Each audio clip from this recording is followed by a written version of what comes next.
cette session en direct du B2B Summit 2020. On va parler lead generation, growth hacking, inbound marketing et account-based marketing avec Fabrice Develay, le fondateur de Gcollect.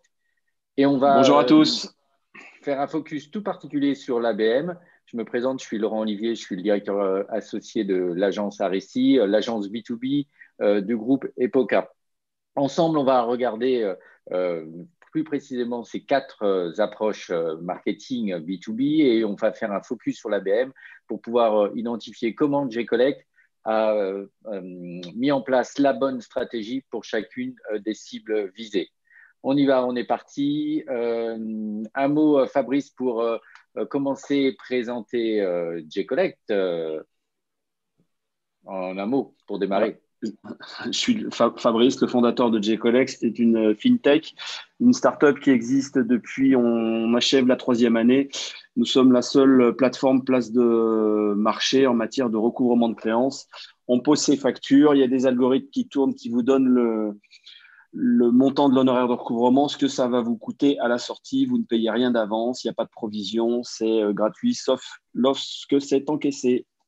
Alors peut-être dire un mot, pourquoi c'est hélas, on va dire, un sujet d'actualité avec la crise, le sujet du recouvrement de factures et donc des impayés est plus que jamais important. 3 chiffres pour démarrer. Alors, les Fabrice, 3 chiffres, le premier chiffre, un cas avant Covid, puisque là, sur 2021, on annonce un mur de faillite. Avant COVID, c'était un dépôt de bilan sur 4, 300 000 emplois directement menacés du fait des impayés et 56 milliards de factures impayées en 2019. Ce qu'on annonce sur 2021, c'est l'OFCE qui le prédit, c'est un doublement du nombre de faillites par an où nous arriverions à 90 000 faillites, notamment du fait de défauts de paiement de factures. C'est une situation assez compliquée. c'est là où Gcollect donc apporte clairement une réponse en digitalisant cette étape que l'on appelle donc le recouvrement de factures, qui est une étape légale dans un process de gestion d'une entreprise. Et donc effectivement, comme Fabrice l'expliquait tout à l'heure, tout se fait en ligne et tout le process se déclenche automatiquement. Et c'est une vraie place de marché. C'est ça qui fait la différence de Gcollect. C'est une place de marché entre les entreprises et les sociétés de recouvrement. Est-ce que tu peux nous expliquer en quelques mots? Alors, étant une fintech, nous apportons des solutions technologiques très simples pour que chacun puisse avoir accès au recouvrement, quel que soit le montant de sa facture, quel que soit le débiteur, à savoir ou un particulier ou une société qui doit sa facture, à qui l'on doit de l'argent. Et enfin, quel que soit le nombre de factures impayées, que ce soit une facture, des lots de factures, des containers de factures, ça s'adresse de l'artisan en passant par la PME, les ETI, les grands comptes.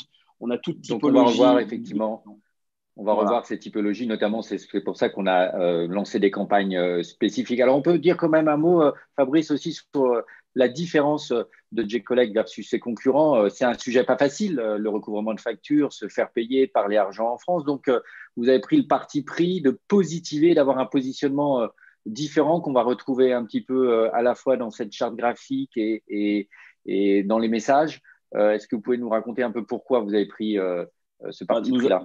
nous avons souhaité enlever tout le pathos du recouvrement et le mot d'ordre, c'est encaisser le fruit de son travail. C'est quelque chose de parfaitement normal. En soi, il n'y a rien d'anormal d'encaisser ce pourquoi on a travaillé et de manière la plus douce possible, la plus amiable possible, la plus respectueuse possible. Alors, on va regarder quelques images, je propose en même temps, qui est un peu le film de positionnement Gcollect. L'idée, c'est voilà, de ne pas en faire un sujet uniquement financier lié à la facturation et à la compta, mais en faire vraiment presque un engagement sociétal, comme quoi se faire payer aujourd'hui, voilà, il ne faut pas renoncer à se faire payer, c'est normal de réclamer son dû et qu'il y a des manières positives d'y arriver. sans mettre à l'index, je dirais, celui qui a éventuellement des soucis et surtout essayer de lui apporter des solutions. C'est exactement ça. Donc, en revenant un peu sur notre sujet lead generation, on a comme objectif dans toutes les actions que l'on mène ensemble, c'est de générer des comptes. Donc, c'est vraiment le bouton s'inscrire qui est très visible sur le site Gcollect. On doit générer des comptes, on doit faire en sorte qu'il y a de nouvelles entreprises qui se créent un compte et qui après vont déposer les factures. C'est tout l'objectif de la stratégie. Et donc, effectivement, comme le disait Fabrice, on a plusieurs cibles pour lesquelles on a mis en place des stratégies différentes et cohérentes par rapport à leur comportement et ce qu'elles recherchent. Alors, on va rentrer dans les détails et puis on va commencer par cette première cible qui sont effectivement plutôt les entreprises en recherche. Donc, concrètement, je me rends compte que j'ai une facture que j'arrive pas à régler. Donc, je suis en recherche de quelque chose.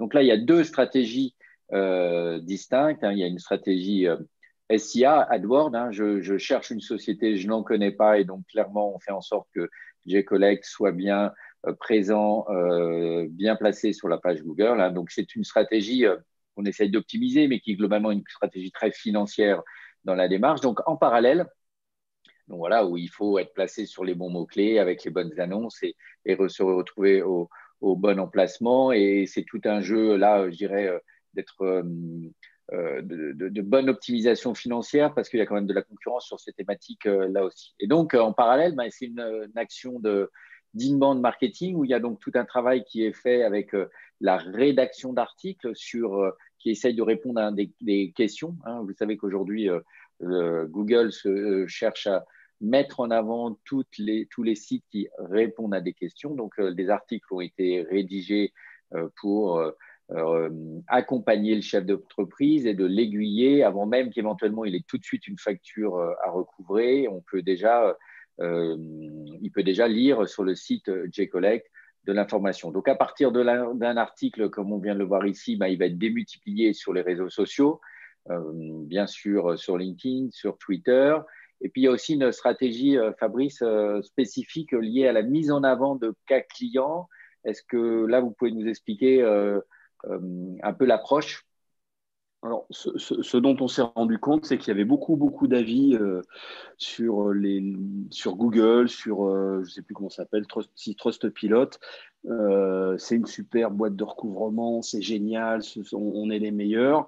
Et on s'est dit, on va quand même rendre les choses plus concrètes, de manière à ce que les clients comme les prospects puissent s'identifier à nos propres clients. C'est-à-dire que nous réalisons des interviews de typologie d'interview, soit papier qu'on privilégie pas trop, mais plutôt interview par un journaliste de nos clients dont on fait le script ensuite et que l'on propose dans le cadre des campagnes d'inbound marketing. Voilà, nous en avons un certain nombre Alors, on est allé sur un schéma assez simple.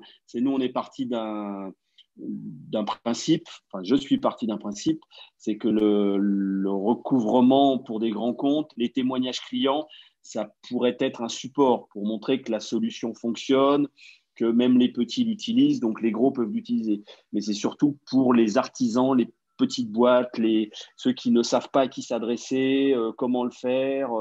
Voilà, c'est la raison d'être de ces interviews.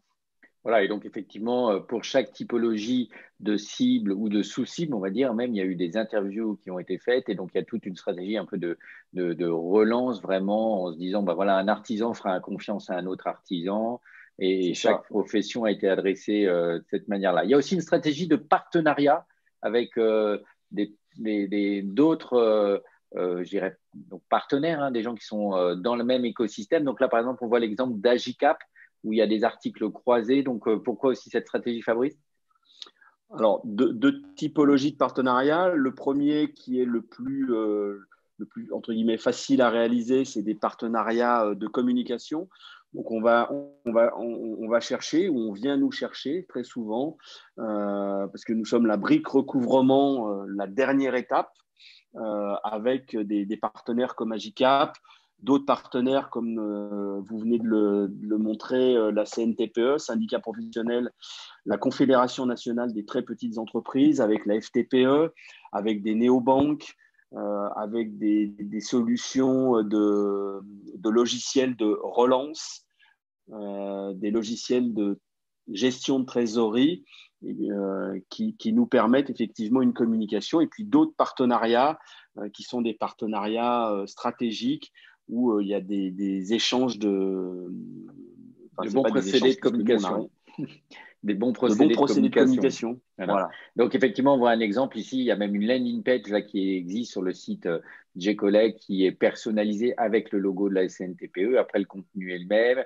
On a réalisé des kits de communication, des kits de visuels pour que sur le site de la JCAP, là, par exemple, il y ait bien les liens. Tout ça améliore le SEO qui est la base, effectivement, de la logique de l'inbound marketing. Aussi, bien sûr, des newsletters envoyés régulièrement aux bases de contact qui sont dans le fichier, des rédactions sur le blog, on vient de le voir, donc alimenter le blog sur les mots-clés, ses recouvrements, société de recouvrement, et avec un objectif aussi d'engager les cibles. Et donc, dans cette logique d'inbound marketing, J-Collect utilise HubSpot avec notamment, ici on voit des appâts, une des manières d'engager qui est cette calculatrice qui permet aux chefs d'entreprise de réaliser, je dirais, à quel point une facture non recouvrée, donc un impayé, lui coûte cher parce qu'il peut tout simplement mettre son taux de marge et il va avoir le chiffre d'affaires supplémentaire qu'il doit le réaliser pour compenser cet impayé. Deuxième grande partie, donc, ce qui est fait autour de la famille de PME artisans. Donc là, on est dans une démarche de demand gen avec des emailing de masse. Donc, on travaille avec une base de données qui s'appelle Business Expert. On cible plutôt directement le gérant, qui est quand même souvent celui dans une PME qui doit être face à ce sujet-là si effectivement son expert comptable n'a pas géré le sujet. Donc, on envoie des emails tout simples qui sont le plus proches possible de cette Camille Largent qui est celle qui représente un peu J-Collect dans une démarche. Donc, un email très serviciel, pas trop publicitaire, avec néanmoins un lien en bas. Et donc, on a des gens qui répondent directement, des gens qui cliquent directement, qui vont remplir le formulaire de souscription directement en ligne. Et donc là, il y a toute une logique de retargeting, notamment sur Facebook et Instagram, vu qu'on est sur des cibles très PME et avec un capping assez long, on va dire, c'est 3 mois qu'on a programmé de retargeting en se disant qu'on n'a peut-être pas une facture ce mois-ci, ni même le mois prochain, et j'aurais oublié, donc il faut que on répète J-Collect pour qu'à ce moment-là où ils vont se dire bah ouais, là il faut vraiment que je m'en occupe, et notamment peut-être maintenant c'est la fin d'année, ils se souviennent de J-Collect parce que la marque, on doit travailler la marque. On parle aussi des micro-cibles maintenant, donc avec cette mécanique de gros hacking. Donc là, on va y mixer 2 types d'actions. Alors, une première action, un peu de gros hacking sur LinkedIn, où des populations un peu cibles, on les a mises en relation automatiquement avec le LinkedIn de Fabrice, qui est donc le fondateur de J-Collect, en le proposant aux personnes de se rentrer directement en relation avec le fondateur s'ils avaient cette thématique-là, de ce problème de recouvrement. Et puis, on a aussi mené des actions automatisées d'acquisition de contacts et de routage d'emails. Donc, une mécanique en quint de temps qui a fait ses preuves. On va utiliser Sales Navigator pour identifier des fonctions pertinentes par rapport aux personnes qui peuvent potentiellement utiliser J-Collect. Puis après, on a utilisé Phantom Buster, qui est donc un outil qui va nous permettre d'automatiser la récolte des contacts adresse email. On utilise Drop Contact, qui est un outil formidable qui va vous permettre de transformer une adresse Gmail, par exemple, en une adresse professionnelle. L'idée étant de trouver là encore le bon canal et ne pas rentrer en contact avec des gens sur un canal trop B2C qui est puis une adresse Gmail. Et quatrièmement, on utilise Zenlist, qui est un outil d'emailing qui permet de faire de l'hyper-personnalisation. Et donc, c'est le déclenchement de ces étapes-là qui vont nous permettre de vraiment mener une action de gros hacking. Donc, gros hacking, c'est un terme un peu nouveau hein, qui peut parfois faire peur, mais qui ne doit pas faire peur. Tout ça reste compatible avec le RGPD. On écrit aux gens que sur des sujets qui sont justement pertinents par rapport à leur fonction. On utilise Drop Contact pour transformer une adresse perso en une adresse professionnelle.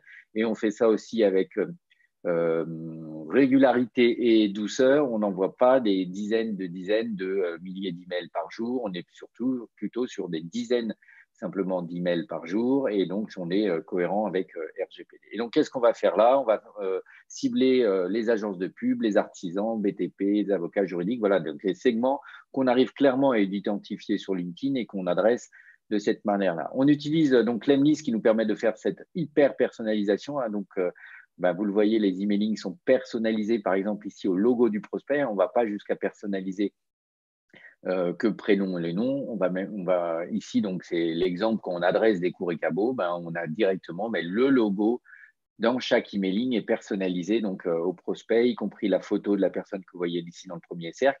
Et vous voyez ici nos cas clients dont on parlait tout à l'heure, c'est-à-dire qu'on va vraiment aussi faire un matching des cours et cabots qui est dans tel secteur. On va lui proposer de télécharger ou de lire le témoignage de l'un de ses pairs qui est dans le même secteur. On passe maintenant à l'ABM hein, et nous faisons un focus particulier sur l'account-based marketing. Donc là, on a développé une stratégie en 2 temps. Temps 1 basé sur LinkedIn et temps 2 sur l'emailing. C'est-à-dire que en ABM, donc on va commencer par être certain qu'on a bien les comptes visés en base. Et donc, nous, on a choisi de travailler avec Nomination, qui est un des partenaires référents chez RSI, pour pouvoir identifier les sociétés d'information financière, les banques, assurances, sociétés de crédit, les mutuelles, les experts comptables, les mandataires judiciaires et les éditeurs de logiciels financiers. Voilà les catégories qu'on a identifiées comme des cibles prioritaires qu'on allait adresser en ABM. Pourquoi? Parce que finalement, elles sont peu nombreuses, que chacune a des approches un peu spécifiques et que surtout, chacune a un potentiel énorme. Les mutuelles, par exemple, ont beaucoup de clients et il y a aujourd'hui des problèmes de recouvrement des factures, que ce soit des clients particuliers, des clients entreprises. Et donc, lorsqu'on signe avec une mutuelle, c'est des dizaines et des dizaines et des centaines et des milliers de factures d'impayés que J-Collect pourra traiter grâce à son algorithme et à cette plateforme. Voilà pourquoi ces cibles-là ont été traitées d'une manière spécifique. C'est que clairement, ce sont des cibles à très fort potentiel, avec aussi des approches un peu spécifiques. Ce n'est pas que des factures pour elles-mêmes. Les experts comptables, par exemple, ce sont les factures de leurs clients. Donc, on a premièrement identifié les bonnes personnes grâce à Nomination, puis après, on a mené une action via LinkedIn en 3 temps, où on a proposé de découvrir une vidéo, la vidéo qu'on vous a montrée au début, qui permet de découvrir qui est J-Collect, et donc qui est un peu une vidéo qui donne envie, qui est aspirationnelle, qui valorise la marque et son approche différente. Quand les personnes ont vu cette vidéo à 100%, et ça, c'est quelque chose que nous permet LinkedIn, et uniquement à cette étape-là, on fait lire un article qui explique en quoi J-Collect est différent et en quoi J-Collect apporte une réponse spécifique pour cette population. Et enfin, tous ceux qui ont cliqué donc, pour aller lire l'article, et uniquement à cela, on va leur proposer un lead gen form pour télécharger un e-book spécifiquement réalisé pour eux. Et donc là, par exemple, on va vous montrer le message qui a été fait pour les éditeurs de logiciels financiers. Je suis un éditeur de comptabilité. On va me proposer d'augmenter votre ARR, donc ARR étant un vocabulaire spécifique, average revenue, pour un éditeur de logiciels. C'est vraiment un mot que eux connaissent, que vous ne connaissez peut-être pas, mais voilà, on a vraiment fait en sorte de personnaliser le message pour qu'ils se disent « Ah oui, c'est vraiment pour moi et c'est vraiment un bénéfice. Je devrais peut-être me préoccuper de savoir qui est J-Collect. » Donc, on a aussi fait donc, les fameux articles personnalisés, adapter une solution de recouvrement digitalisée. Et voilà, ici, l'e-book qui a été après proposé. Donc, comment il est proposé? Il est proposé via le LinkedIn. Hein, là encore, vous avez vu que cette stratégie, elle avait 2 temps. Un temps emailing au début, grâce à Nomination, il les a adressés directement. Et puis, un deuxième temps avec la stratégie que je viens de vous montrer, qui est 100% intégré dans LinkedIn et qui fait que donc on respecte ces 3 temps. 1, je fais découvrir la marque avec la vidéo. 2, je fais comprendre la différence de G-Collect et je fais comprendre à quel point ça peut me rendre un service pour mon métier. Et je vous ai montré l'exemple des éditeurs logiciels. Et troisièmement, ici, je vais faire télécharger un e-book. Et on a néanmoins pris le parti de ne pas faire un e-book, je dirais, comme d'habitude, un simple PDF. On a fait ce qu'on appelle un e-book augmenté, donc un e-book qui a une vraie expérience un peu plus forte dans la lecture. L'idée, c'était de montrer à quel point, quand on propose une expérience digitalisée par sa plateforme, on est cohérent avec sa communication de l'expérience digitalisée. Donc, c'est un e-book qui se construit à base d'un PDF, mais dans lequel on enrichit tout un tas d'expériences en HTML5 qui permettent une lecture plus progressive et qui permettent de se dire que lorsqu'on a tous la souris un petit peu agile sur Internet et qu'on a vite envie de zapper, ici, néanmoins, on a pris le temps et on a accompagné le lecteur en lui faisant vraiment découvrir l'ensemble des 7 avantages que la promesse qu'on lui a faite, dans laquelle il a laissé ses coordonnées. Donc voilà, ce qu'on appelle un e-book augmenté et qui donc permet de faire autre chose qu'une simple expérience d'un PDF que l'on va lire tout simplement. Voilà, je reviens sur la présentation ici. Et donc, voilà, ce qu'on a fait tout spécifiquement pour G-Collect en ABM pour adresser ces cibles vraiment à haut potentiel que l'on a vu au début. Ensuite, ce qui est important également, c'est de bien travailler. Juste avant de vous parler du reporting, je vais vous parler donc peut-être du collectif. Donc, c'est une autre approche de lead generation ou en tout cas de partenariat qui va faire du business indirect. Donc, G-Collect a créé un collectif qui s'appelle The Smart Recouvrement, dans lequel il a proposé à différents acteurs, là encore, qui ne sont pas des concurrents, mais qui sont plutôt des partenaires de l'écosystème, que ce soit des néobanques, que ça soit des solutions pour gérer sa trésorerie, que ce soit des solutions pour gérer son poste fournisseur, pour faciliter le paiement. Voilà, donc ont été regroupés dans un collectif qui s'appelle le Smart Recouvrement, et l'idée étant de se dire que ce collectif partage les mêmes valeurs et partage ces 4 fondamentaux que vous voyez ici. Donc, c'est une même éthique, des solutions, des technologies et du dialogue. Voilà comment ça avait été fait. Et donc, tout le monde partage le même manifesto. Juste, donc ça, c'était aussi dans l'ABM, au sens c'est vraiment une action un peu spécifique qui a été menée avec ces gens-là. Et là encore, pour un fort potentiel de business. Et enfin, donc, je voulais vous terminer dans les dernières minutes qui nous restent pour vous présenter ce que l'on appelle la pyramide ABM, qui est en fait plutôt un sablier, mais qui permet de comprendre un peu comment on doit se focuser en ABM. Donc, d'abord, on a en haut le nombre de cibles que l'on a, le nombre d'entreprises cibles. En ABM, on commence toujours par les nombres des entreprises. Puis après, vous voyez le nombre d'entreprises intéressées. Donc, dans mes 184, c'est fictif tout ça, mais dans ces 184 entreprises cibles, j'en ai 67 qui sont venues une première fois sur le site, puis 24 qui ont téléchargé, par exemple, mon e-book, 29 si je compte le lead gen form LinkedIn, et dans ces 29 entreprises, combien de personnes? 81, et dans ces 81, combien sont à chacune de ces étapes? Voilà, c'était cette pyramide associée à un data studio qui nous permet de suivre en temps réel. J'espère que vous avez apprécié ce live avec Fabrice Develay de G-Collect. Vous avez ici nos coordonnées à tous les deux. Comme ça, vous pouvez garder le contact. Je vous invite à vous connecter sur G-Collect pour directement aller voir la plateforme. Idem sur aresi.com si vous voulez en savoir plus et garder le contact sur l'actualité du marketing B2B. Ce live est terminé, 11h pile, et je dis à bientôt.